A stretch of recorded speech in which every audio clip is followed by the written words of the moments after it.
ನಮಸ್ಕಾರ, ನೀವು ನೋಡ್ತಾ ಇದ್ದೀರಾ ಏಷ್ಯಾನೆಟ್ ಸುವರ್ಣ ನ್ಯೂಸ್. ನಾನು ಪ್ರತಿಮಾ ಭಟ್. 12 ಗಂಟೆಯ ಪ್ರಮುಖ ಸುದ್ದಿ, ಭವಾನಿ ರೇವಣ್ಣ ಅವರ ಜಾಮೀನು ಭವಿಷ್ಯ ಇವತ್ತು ಮಧ್ಯಾಹ್ನ ನಿರ್ಧಾರ ಆಗಲಿದೆ. ಮಧ್ಯಾಹ್ನ 2:45ಕ್ಕೆ ತೀರ್ಪನ್ನ ಕೋರ್ಟ್ ಪ್ರಕಟಿಸಲಿದೆ. ವಾದ ಪ್ರತಿವಾದ ಆಲಿಸಿ ಕೋರ್ಟ್ ತೀರ್ಪನ್ನ ಕಾಯ್ದಿರಿಸಿರುವಂತದ್ದು. ಇವತ್ತು ಮಧ್ಯಾಹ್ನ 2:45ಕ್ಕೆ ಭವಾನಿ ರೇವಣ್ಣ ಜಾಮೀನು ಅರ್ಜಿ ಆದೇಶ ಹೊರಬೀಳುತ್ತೆ. ಮಹಿಳೆ ಕಿಡ್ನಾಪ್ ಕೇಸ್ನಲ್ಲಿ ಬಂಧನದ ಭೀತಿಯನ್ನು ಎದುರಿಸ್ತಾ ಇದ್ದಾರೆ ಭವಾನಿ ರೇವಣ್ಣ. ಹೀಗಾಗಿ ನಿರೀಕ್ಷಣಾ ಜಾಮೀನಿಗೆ ಕೋರಿ ಅರ್ಜಿ ಸಲ್ಲಿಸಿದ್ರು. ಕೋರ್ಟ್ ಮೆಟ್ಟಿಲೇರಿದ್ರು ಭವಾನಿ ರೇವಣ್ಣ ಬೆನ್ನು ಬಿದ್ದಿದ್ದಾರೆ ಎಸ್ಐಟಿ ಅಧಿಕಾರಿಗಳು. ಈವರೆಗೂ ಭವಾನಿ ರೇವಣ್ಣ ಲೊಕೇಶನ್ ಪತ್ತೆ ಇಲ್ಲ. ಇವತ್ತು ನಿರೀಕ್ಷಣಾ ಜಾಮೀನು ಅರ್ಜಿ ಏನಾದ್ರೂ ವಜಾಗೊಂಡ್ರೆ ಭವಾನಿ ರೇವಣ್ಣ ಅರೆಸ್ಟ್ ಫಿಕ್ಸ್. 15 ದಿನದಿಂದ ಅಜ್ಞಾತ ಸ್ಥಳದಲ್ಲಿದ್ದಾರೆ ಭವಾನಿ ರೇವಣ್ಣ. ಇದೇ ಕಿಡ್ನಾಪ್ ಪ್ರಕರಣದಲ್ಲಿ HD ರೇವಣ್ಣ ಅರೆಸ್ಟ್ ಆಗಿ ಈಗ ಜಾಮೀನಿನ ಮೇಲೆ ಹೊರಗಿದ್ದಾರೆ. ಈ ಪ್ರಕರಣ ಈಗ ಭವಾನಿ ರೇವಣ್ಣ ಅವರಿಗೂ ಮುಳುವಾಗ್ತಾ ಇದ್ದು, ಬಂಧನದ ಭೀತಿಯಿಂದಾಗಿ ನಿರೀಕ್ಷಣಾ ಜಾಮೀನಿಗೆ ಅರ್ಜಿ ಹಾಕೊಂಡಿದ್ರು. ಆ ಅರ್ಜಿಯ ಆದೇಶವನ್ನ ಇವತ್ತಿಗೆ ಕಾಯ್ದಿರಿಸಿತ್ತು ಕೋರ್ಟ್. ಇವತ್ತು ಮಧ್ಯಾಹ್ನ 2:45ಕ್ಕೆ ತೀರ್ಪು ಪ್ರಕಟ ಆಗುತ್ತೆ. ಆದರೆ ಇತ್ತ ಭವಾನಿ ರೇವಣ್ಣ ಪತ್ತೆಗಿಲ್ಲ. ಈವರೆಗೂ ಭವಾನಿ ರೇವಣ್ಣ ಲೊಕೇಶನ್ ಪತ್ತೆಗಿಲ್ಲ. ರೇವಣ್ಣ ಪತ್ನಿ ಭವಾನಿ ರೇವಣ್ಣ ಬೆನ್ನು ಬೆದ್ದಿದ್ದಾರೆ ಎಸ್ಐಟಿ ಅಧಿಕಾರಿಗಳು. ನಿರೀಕ್ಷಣಾ ಜಾಮೀನು ಅರ್ಜಿ ಏನಾದರೂ ಇವತ್ತು ವಜಾ ಆಗಿದ್ದೇ ಆದ್ರೆ ಭವಾನಿ ರೇವಣ್ಣ ಅರೆಸ್ಟ್ ಆಗೋದು ಫಿಕ್ಸ್ ಆಗುತ್ತೆ. 15 ದಿನಗಳಿಂದ ಅಜ್ಞಾತ ಸ್ಥಳದಲ್ಲಿದ್ದಾರೆ ಭವಾನಿ ರೇವಣ್ಣ. ಈ ಬಗ್ಗೆ ಡೀಟೇಲ್ಸ್ ಕೊಡ್ತಾರೆ ನಮ್ಮ ಕ್ರೈಮ್ ರಿಪೋರ್ಟರ್ ರವಿ. ಈಗ ಸಂಪರ್ಕದಲ್ಲಿದ್ದಾರೆ. ರವಿ, ಇವತ್ತು ಭವಾನಿ ರೇವಣ್ಣ ಪಾಲಿಗೂ ಕೂಡ ನಿರ್ಣಾಯಕ ದಿನ. ಈ ಕಿಡ್ನಾಪ್ ಪ್ರಕರಣದಲ್ಲೇನು ಭಯದಲ್ಲಿದ್ದಾರೆ, ಬಂಧನದ ಆತಂಕದಲ್ಲಿದ್ದಾರೆ. ಇವತ್ತು ಜಾಮೀನು ಅರ್ಜಿ ಭವಿಷ್ಯ ನಿರ್ಧಾರ ಆಗುತ್ತೆ. ಒಂದೊಮ್ಮೆ ಜಾಮೀನು ಸಿಗಲಿಲ್ಲ ಅಂತಂದ್ರೆ ಅವರನ್ನ ಅರೆಸ್ಟ್ ಮಾಡುವಂಥದ್ದು ಪಕ್ಕನಾ?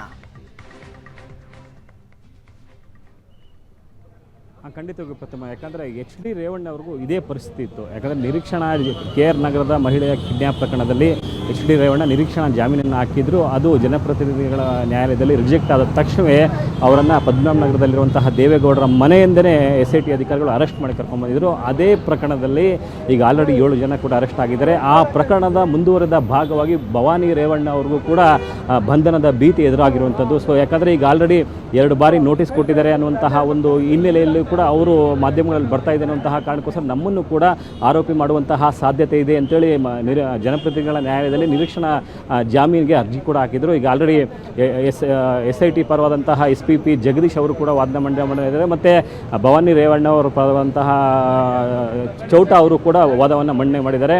ಈ ಒಂದು ಪ್ರಕರಣದಲ್ಲಿ ನಮ್ಮ ಕಕ್ಷಿದಾರರನ್ನು ವಿನಾಕಾರಣ ಸಿಗಿಸಲಾಗ್ತಿದೆ. ಯಾಕಂದರೆ ಏನು ಕಿಡ್ನ್ಯಾಪ್ಗೆ ಒಳಗಾದಂತಹ ಮಹಿಳೆ ಏನಿದ್ದಾಳೆ ಆಕೆ ಇವರ ಮನೆಯಲ್ಲಿ 6 ವರ್ಷಗಳ ಹಿಂದೆ ಕೆಲಸ ಮಾಡ್ತಿದ್ರು. ಆ ನಂತರ ಕೆಲಸವನ್ನು ಬಿಟ್ಟಿದ್ದಾರೆ. ಸೊ ಹೀಗಾಗಿ ರಾಜಕೀಯ ಪ್ರೇರಿತವಂತಹ ಪ್ರಕರಣವಾಗಿದ್ದು ಈ ಒಂದು ಪ್ರಕರಣದಲ್ಲೂ ಕೂಡ ಇಡೀ ಕುಟುಂಬವನ್ನು ಟಾರ್ಗೆಟ್ ಮಾಡಲಾಗ್ತಿದೆ. ಸೊ ಹೀಗಾಗಿ HD ರೇವಣ್ಣ ಅವರ ಬಂಧನ ಆಗಿದೆ. ಸೊ ಆ ಬಳಿಕ ಭವಾನಿ ರೇವಣ್ಣ ಅವ್ರಿಗೂ ಕೂಡ ಬಂಧನ ಎದುರಾಗಿದೆ ಅನ್ನುವಂತಹ ಒಂದು ವಾದವನ್ನು ಕೂಡ ಮಂಡಿಸಿದರು. 2 ಕಡೆ ವಾದ ವಿವಾದಗಳನ್ನು ಆಲಿಸಿದಂತಹ ಜನಪ್ರತಿನಿಧಿಗಳ ನ್ಯಾಯಾಲಯ ಅಂತಿಮವಾಗಿ ಇವತ್ತು ಆದೇಶವನ್ನು ಕೂಡ ಪ್ರಕಟ ಮಾಡುತ್ತೆ. ಮಧ್ಯಾಹ್ನ 2:45ಕ್ಕೆ ಆದೇಶ ಪ್ರಕಟ ಆಗುತ್ತೆ. ನೋಡಬೇಕು, ಬಹುಶಃ ಭವಾನಿ ಅವರಿಗೆ ನಿರೀಕ್ಷಣಾ ಜಾಮೀನು ಸಿಗುತ್ತಾ ಅಥವಾ ನಿರೀಕ್ಷಣಾ ಜಾಮೀನು ಒಂದು ವೇಳೆ ರದ್ದಾದ ಸಂದರ್ಭದಲ್ಲಿ ಅವರು ಕೂಡ ಬಂಧನಕ್ಕೆ ಒಳಗಾಗ್ತಾರಂತೇಳಿ. ಎಸ್ ರವಿ, ಹಾಗೆ ಸಂಪರ್ಕದಲ್ಲಿರಿ. ಯಾಕಂದ್ರೆ ಭವಾನಿ ರೇವಣ್ಣ ಅವರಿಗೆ SIT ಮತ್ತೊಂದೆಡೆ ಎಚ್ಚರಿಕೆಯ ನೋಟಿಸ್ ಕೊಟ್ಟಿರೋದು. ನಾಳೆ ಮನೆಯಲ್ಲೇ ವಿಚಾರಣೆಗೆ ಹಾಜರಾಗುವಂತೆ ಭವಾನಿ ಅವರಿಗೆ ನೋಟಿಸ್ ಹೋಗಿದೆ. SIT ಭವಾನಿ ರೇವಣ್ಣ ಅವರ ಬೆನ್ನು ಬೆದ್ದಿದೆ. 15 ದಿನಗಳಿಂದ ಯಾರ ಸಂಪರ್ಕಕ್ಕೂ ಕೂಡ ಭವಾನಿ ರೇವಣ್ಣ ಸಿಕ್ಕಿಲ್ಲ. ಒಂದು ಕಡೆ ನಿರೀಕ್ಷಣಾ ಜಾಮೀನಿಗೆ ಅರ್ಜಿ ಹಾಕೊಂಡಿದ್ದಾರೆ. ಅರ್ಜಿಯ ಭವಿಷ್ಯ ಇವತ್ತು ನಿರ್ಧಾರ ಆಗುತ್ತೆ.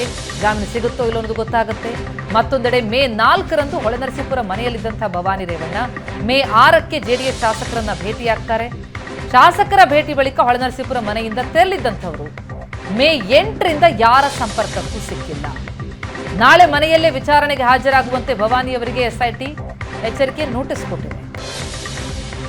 ಆದರೆ ಭವಾನಿ ರೇವಣ್ಣ ಪತ್ತೆಗಿಲ್ಲ. ಭವಾನಿ ರೇವಣ್ಣ ಎಲ್ಲಿದ್ದಾರೆ ಎಂಬ ಮಾಹಿತಿಯನ್ನು SIT ಕಲೆ ಹಾಕ್ತಾ ಇದ್ದು, ಇವತ್ತಿನ ನಿರೀಕ್ಷಣಾ ಜಾಮೀನು ಅರ್ಜಿಯ ತೀರ್ಪೇನಿದೆ, ಒಂದೊಮ್ಮೆ ನಿರೀಕ್ಷಣಾ ಜಾಮೀನು ಅರ್ಜಿ ವಜಾಗೊಂಡ್ರೆ ಆಗ ಭವಾನಿ ರೇವಣ್ಣ ಅವರ ಬಂಧನ ಆಗುವಂತಹ ಸಾಧ್ಯತೆ ಇದ್ದು, ಭವಾನಿ ಎಲ್ಲಿದ್ದಾರೆ ಎನ್ನುವುದನ್ನ ಪತ್ತೆ ಹಚ್ಚೋದಕ್ಕೆ SIT ಮುಂದಾಗಿದೆ. ಡೀಟೇಲ್ಸ್ ಪಡೆಯೋಣ. ನಮ್ಮ ರಿಪೋರ್ಟರ್ ರವಿ ಸಂಪರ್ಕದಲ್ಲಿದ್ದಾರೆ. ರವಿ, ನಿರೀಕ್ಷಣಾ ಜಾಮೀನು ಅರ್ಜಿ ವಜಾ ಆಗತ್ತಾ ಅಥವಾ ಜಾಮೀನು ಸಿಗುತ್ತಾ, ಇದು ಒಂದು ಭಾಗ ಆದ್ರೆ ಮತ್ತೊಂದು ಕಡೆ ಎಲ್ಲಿದ್ದಾರೆ ಭವಾನಿ ರೇವಣ್ಣ ಅನ್ನೋದು ಪ್ರಮುಖ ಪ್ರಶ್ನೆಯಾಗತ್ತೆ. ಎಲ್ಲೂ ಸಿಗ್ತಾ ಇಲ್ವಾ? ಯಾಕೋ ಬಂಧನದ ಭೀತಿಯಿಂದಾಗಿ ಹಾಗಿದ್ರೆ ಕಣ್ಮರೆಯಾಗಿದ್ದಾರಾ ಹೇಗೆ ಅಂತ? ಖಂಡಿತವಾಗಿ ಈ ಪ್ರಶ್ನೆ ಕೂಡ ಕಾಡುತ್ತೆ. ಯಾಕಂದರೆ KR ನಗರ ಕಿಡ್ನ್ಯಾಪ್ ಪ್ರಕರಣದಲ್ಲಿ ಭವಾನಿ ರೇವಣ್ಣ ಅವರು ಯಾವಾಗ ನಿರೀಕ್ಷಣಾ ಜಾಮೀನು ಅರ್ಜಿಯನ್ನು ಜನಪ್ರತಿನಿಧಿಗಳ ನ್ಯಾಯಾಲಯಕ್ಕೆ ಅರ್ಜಿ ಹಾಕ್ತಾರೋ ಅವತ್ತಿನ ಕೂಡ ಭವಾನಿ ರೇವಣ್ಣ ಅವರಿಗೆ ಒಂದು ವೇಳೆ ನಿರೀಕ್ಷಣಾ ಜಾಮೀನು ಸಿಗದಂತಹ ಸಂದರ್ಭದಲ್ಲಿ ಬಂಧನ ಆಗುವಂಥದ್ದು ಪಕ್ಕ ಅನ್ನುವಂತಹ ಮಾಹಿತಿ ಕೂಡ ಬರ್ತಾ ಇದೆ. ಸೊ ಈ ನಡುವೆ SIT ಅಧಿಕಾರಿಗಳು ಭವಾನಿ ರೇವಣ್ಣ ಅವರಿಗೆ ನೋಟಿಸ್ ಕೊಟ್ಟಿರುವಂತಹ ಒಂದು ಕಾಪಿ ಏಷ್ಯಾನೆಟ್ ಸುವರ್ಣ ನ್ಯೂಸ್ಗೆ ಲಭ್ಯವಾಗಿರುವಂಥದ್ದು. ಅಂದರೆ ದಿನಾಂಕ 1/6 ಅಂದರೆ ನಾಳೆ ಬೆಳಗ್ಗೆ 10 ಗಂಟೆಯಿಂದ 5 ಗಂಟೆಯ ಒಳಗಾಗಿ ವಿಚಾರಣೆಗೆ ನಾವು ಬರ್ತಾ ಇದ್ವಿ. ಅಂದರೆ ಅದು 15 ದಿನಗಳ ಹಿಂದೆ ಒಂದು ಪತ್ರವನ್ನು ಬರೀತಾರೆ. 15ನೇ ತಾರೀಕು ಒಂದು ಪತ್ರವನ್ನು ಬರೀತಾರೆ ಭವಾನಿ ರೇವಣ್ಣ ಅವರು SIT ಅಧಿಕಾರಿಗಳಿಗೆ ಒಂದು ಪತ್ರವನ್ನು ಬರೀತಾರೆ. ಆ ಪತ್ರದಲ್ಲಿ ನಿಮಗೆ ಈ ಪ್ರಕರಣದಲ್ಲಿ ನನ್ನ ಅಗತ್ಯತೆ ಇದ್ದರೆ ನಾನು ಇಂತಹ ನಿವಾಸದಲ್ಲಿ ವಾಸವಾಗಿದ್ದೇನೆ, ಚೆನ್ನಾಂಬಿಕಾ ನಿಲಯ ಹಾಸನ ಅನ್ನುವಂತಹ ಒಂದು ಅಡ್ರೆಸ್ಸನ್ನು ಕೂಡ ಭವಾನಿ ರೇವಣ್ಣ ಅವರು SIT ಅಧಿಕಾರಿಗಳಿಗೆ ಬರೆದಂತಹ ಪತ್ರದಲ್ಲಿ ಉಲ್ಲೇಖ ಮಾಡ್ತಾರೆ. ನಾನು ಇಂತಹ ವಿಳಾಸದಲ್ಲಿದ್ದೇನೆ, ನಿಮಗೆ ವಿಚಾರಣೆಗೆ ಬೇಕಾದಂತಹ ಸಂದರ್ಭದಲ್ಲಿ ನಾನು ಹಾಜರಾಗ್ತೀನಿ ಅನ್ನುವಂತಹ ಒಂದು ಪತ್ರವನ್ನು 15ನೇ ತಾರೀಕು 5ನೇ ತಿಂಗಳು ಈ ತಿಂಗಳು 15ನೇ ತಾರೀಕು ಬರೆದಿರ್ತಾರೆ. ಸೊ ಈ ಒಂದು ಪತ್ರದ ಆಧಾರದ ಮೇಲೆ SIT ಅಧಿಕಾರಿಗಳು ಆ ಪತ್ರದಲ್ಲಿ ಉಲ್ಲೇಖ ಮಾಡಿರುವಂತಹ ವಿಳಾಸಕ್ಕೆ ಒಂದು ನೋಟಿಸನ್ನು ಕಟ್ಟಿದ್ದಾರೆ. ಅಂದರೆ ನಾಳೆ ಬೆಳಗ್ಗೆ 10 ಗಂಟೆಯಿಂದ 5 ಗಂಟೆಯ ಒಳಗಾಗಿ ನೀವು ಕೊಟ್ಟಂತಹ ವಿಳಾಸ ಏನಿದೆ ಆ ವಿಳಾಸಕ್ಕೆ ಮಹಿಳಾ ಸಿಬ್ಬಂದಿಯೊಂದಿಗೆ ಬಂದು ವಿಚಾರಣೆ ನಡೆಸ್ತೀವಿ, ನಿಮ್ಮನ್ನು ನಾವು ಈ ಸಂದರ್ಭದಲ್ಲಿ ನೀವು ಹಾಜರಿರಬೇಕು ಅನ್ನುವಂತಹ ಒಂದು ನೋಟಿಸನ್ನು ಕೊಟ್ಟಿದ್ದಾರೆ. ಇನ್ಸ್ಪೆಕ್ಟರ್ ಹೇಮಂತ್ ಕುಮಾರ್, ಅಂದರೆ KR ನಗರದ ಕಿಡ್ನ್ಯಾಪ್ ಪ್ರಕರಣದ ಐವಾದಂತಹ ಹೇಮಂತ್ ಕುಮಾರ್ ಅವರು ಇವತ್ತು ನಿನ್ನೆ ರಾತ್ರಿ ಒಂದು ನೋಟಿಸನ್ನು ಕೊಟ್ಟಿದ್ದಾರೆ. ಬಹುಶಃ ಈಗ ಇವತ್ತು ಮಧ್ಯಾಹ್ನ 2:45ಕ್ಕೆ ನಿರೀಕ್ಷಣಾ ಜಾಮೀನು ಅರ್ಜಿಯ ಒಂದು ಅಂತಿಮ ತೀರ್ಪು ಕೂಡ ಇರುವಂತಹ ಹಿನ್ನೆಲೆಯಲ್ಲಿ ಸಾಕಷ್ಟು ಗಂಭೀರತೆ ಕೂಡ ಪಡ್ಕೊಂಥದ್ದು. ಒಂದು ವೇಳೆ ನಿರೀಕ್ಷಣಾ ಜಾಮೀನು ತಿರಸ್ಕೃತ ಆದರೆ ನಾಳೆ ಬೆಳಿಗ್ಗೆ ವಿಚಾರಣೆಗೆ ಬರ್ತಾರಾ, ಯಾರು ವಿಚಾರಣೆಗೆ ಹಾಜರಾಗ್ತಾರಾ ಭವಾನಿ ರೇವಣ್ಣ ಅಂತಹ ಒಂದು ಪ್ರಶ್ನೆ ಇರುವಂಥದ್ದು. ಒಂದು ವೇಳೆ ನಿರೀಕ್ಷಣಾ ಜಾಮೀನು ಸಿಕ್ಕಂಥ ಸಂದರ್ಭದಲ್ಲಿ ಅವರು ನಾಳೆ ಖಂಡಿತವಾಗಿ ಕೂಡ ವಿಚಾರಣೆಗೆ ಹಾಜರಾಗ್ಬೋದು. ಇಲ್ಲದೆ ಹೋದಂಥ ಸಂದರ್ಭದಲ್ಲಿ ಇವತ್ತು ಸಾಯಂಕಾಲನೇ ಭವಾನಿ ಅವರನ್ನು ಕೂಡ KR ನಗರದ ಕಿಡ್ನ್ಯಾಪ್ ಪ್ರಕರಣದಲ್ಲಿ ಬಂಧನ ಮಾಡುವಂಥ ಸಾಧ್ಯತೆ ಕೂಡ ತಳ್ಳಿ ಹಾಕುವಂತಿಲ್ಲ. ಪ್ರತಿಮಾ, ರವಿ, ಈ ನಿರೀಕ್ಷಣಾ ಜಾಮೀನಿಗೆ ಭವಾನಿ ರೇವಣ್ಣ ಅವರು ಅರ್ಜಿ ಹಾಕೊಂಡಾಗ ಅವ್ರಿಗೆ ಯಾವುದೇ ನೋಟಿಸ್ ಬಂದಿರಲಿಲ್ಲ ಅನ್ನುವಂಥ ಮಾತನ್ನ ಅವ್ರು ಹೇಳ್ತಾ ಇದ್ರು. ಆದ್ರೆ ಈಗ ನೋಡ್ತಾ ಹೋದ್ರೆ ನಾಳೆ ನಿಮ್ಮ ಮನೆಯಲ್ಲಿ ನಾವು ವಿಚಾರಣೆ ಮಾಡ್ತೀವಿ, ಅಲ್ಲಿ ಇರಿ ಅನ್ನುವಂತಹ ನೋಟಿಸ್ ಹೋಗಿದೆ. ಹಾಗಾಗಿ ಈಗ ನೋಟಿಸ್ ಕೂಡ ಹೋಗಿರುವಂತಹ ಹಿನ್ನೆಲೆಯಲ್ಲಿ ಇನ್ನಷ್ಟು ಸಂಕಷ್ಟ ಎದುರಾಗ್ತಾ ಇದೆಯಾ ಭವಾನಿ ಅವರ ಪಾಲಿಗೆ ಅಂತ? ಖಂಡಿತವಾಗಿ. ಯಾಕಂದರೆ ಆರಂಭದಿಂದಲೂ ಕೂಡ KR ನಗರ ಕಿಡ್ನ್ಯಾಪ್ ಪ್ರಕರಣದಲ್ಲಿ HD ರೇವಣ್ಣ ಮತ್ತು ಸತೀಶ್ ಬಾಬು ಸೇರಿದಂತೆ ಒಂದು 6 ಜನರ ಪಾತ್ರ ತುಂಬ ದೃಢವಾಗಿತ್ತು.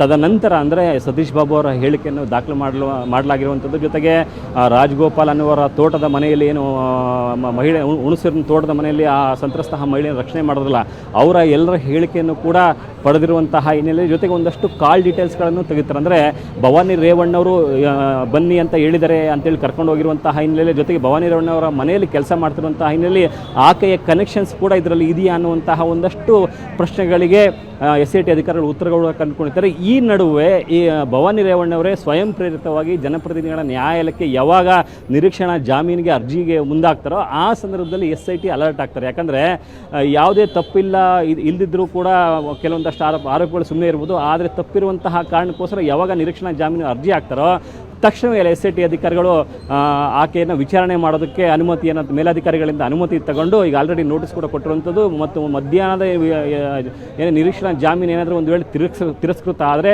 ನಾಳೆ ಏನಾದರೂ ವಿಚಾರಣೆಗೆ ಬರುವಂಥ ಸಂದರ್ಭದಲ್ಲಿ ಆಕೆಯನ್ನು ಬಂಧನ ಕೂಡ ಮಾಡ್ಬೋದು, ಅಥವಾ ಇವತ್ತು ಸಾಯಂಕಾಲನೇ ಆಕೆ ಕೊಟ್ಟಂತಹ ವಿಳಾಸದಲ್ಲಿಯೇ ಹೋಗಿ ಆಕೆಯನ್ನು ಅರೆಸ್ಟ್ ಮಾಡಿ ಕರ್ಕೊಂಡ್ಬರುವಂತಹ ಸಾಧ್ಯತೆ ಕೂಡ ಇದೆ. ಬಹುಶಃ ಜಾಮೀನಿನ ತೀರ್ಪು ಏನಾಗುತ್ತೆ ಅನ್ನೋದ್ರ ಮೇಲೆ ಇದೆಲ್ಲವೂ ಕೂಡ ಬೆಳವಣಿಗೆ ನಿಂತಿರುವಂಥದ್ದು. ಪ್ರತಿಮಾ, ಎಸ್ ರವಿ, ಹಾಗೆ ಸಂಪರ್ಕದಲ್ಲಿರಿ. ಇದು ಭವಾನಿ ಅವರ ವಿಚಾರ. ಆದರೆ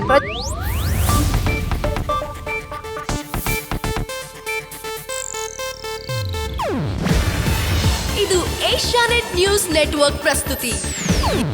ನೀವು ನೋಡ್ತಿದ್ದೀರಾ ಏಷ್ಯಾನೆಟ್ ಸುವರ್ಣ ನ್ಯೂಸ್.